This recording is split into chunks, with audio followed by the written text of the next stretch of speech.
Good morning. Very big day. Huge day. It's certainly the biggest vote for 50 years, maybe the biggest vote since 1940, since the famous Norway debate. And constitutionally, given this battle that's going on with the Speaker and whether he allows amendments or not, arguably, it's the biggest constitutional crisis since the 1640s. So it's huge stuff. Yeah, and you say that with a smile as if it's all fun and games. No, it's but awful. it's actually, it is terrible. It's awful. It's carnage, and you have to take responsibility for it, don't you? I don't have to take responsibility for our political class ignoring the will of the people of this country. Let's be clear. We didn't just vote for this to leave the European Union in a referendum. We backed it up in a general election where over 80% of people voted for parties that said we will honour the result of the referendum. Well, sort of, yeah. Well, that's what they said. They couldn't have been clearer. Well, they were manifesting.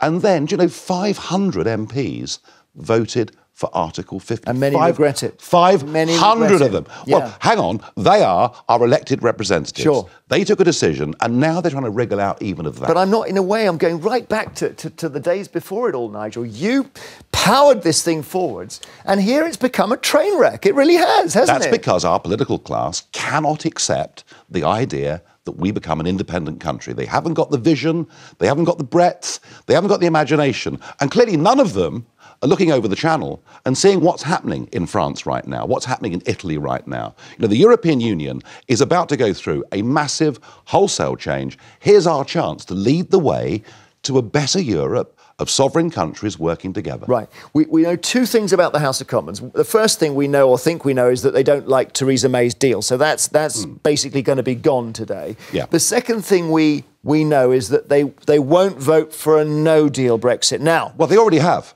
Well, they voted for Brexit on March the 29th. No. If you read Article 50, it says that you trigger Article 50. Yeah. There's a 2-year process. Either you have a withdrawal agreement or you just leave. That is what 500 MPs voted for.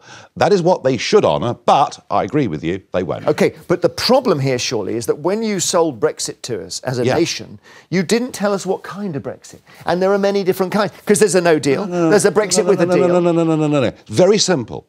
We want to govern our own country. We want to make our own laws, control our own borders. It's not simple, Nigel. That's the whole point. It's very simple. It's about tariffs and it's about relationships and everything. We didn't vote for a series of deals. We voted to leave.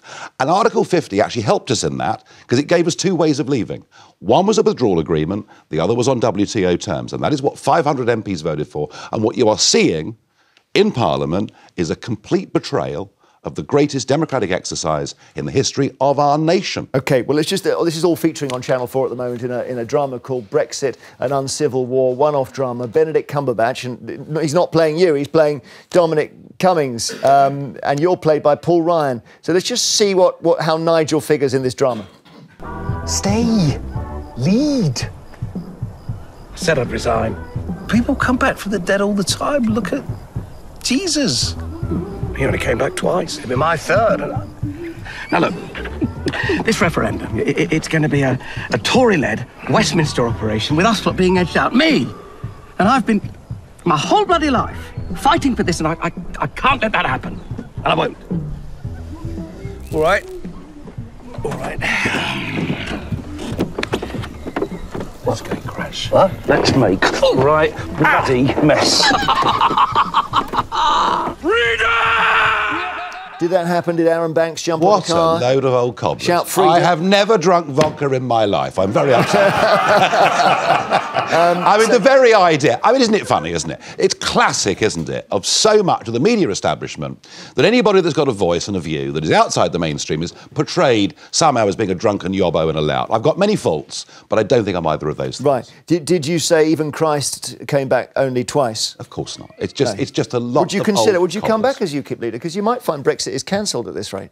Well, there's a possibility of us being made to vote again, and I think that's what is increasing in chance. If you look at the history of the European project, whether it's Denmark or Ireland, when countries reject democratically integration and power to Brussels, they're always forced to vote again.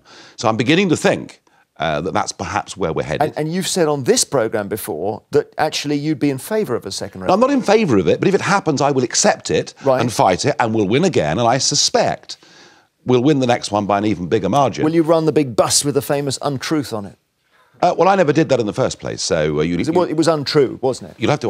no, it wasn't untrue, it was exaggerated. 350 It was a gross figure, not a net figure, and it was a mistake, and I fought against it hard at the time. Right. Okay. But would the bus come out again? The people are wise to that. Actually, if you go around, if you go into Westminster today, you'll see a Leave Means Leave bus going around Westminster as we speak. Look, you know, I will. If there is another referendum, I will throw myself fully into it. OK, we'll open this up in a moment, but just one more thing on the whole temperature of the debate. It's been very alarming for people to see some of the names that people are called. You are as well, I know. Anna Soubry, we could see some pictures of her. She was outside Westminster giving an interview here. Let's have a listen. Well, apologies too if you're offended by what you're listening to. I just think this is astonishing. This is what has happened to our country. OK, so I'm sorry. They shouted nasty things at her. My children were attacked. Our car was written off. I was hit over the head with placards. I had to live with 24/7 security. Not a single prosecution was made of anyone that attacked my children or my family. The blessed Anna gets called a Nazi and a bloke gets arrested. I mean, once again, you know, we're not dealing with things in this country on an even-handed basis. Now, there is a risk. There is a risk of some level of civil disorder, but we have to be seen to have the police and everybody behaving even-handedly. But is there not? Is this a toxic situation? Well, I think politicians need to be prepared to take abuse. Not physical intimidation, but abuse. And being called names, I think, is part of being an elected politician, and it always has been, and we shouldn't let it worry us. OK.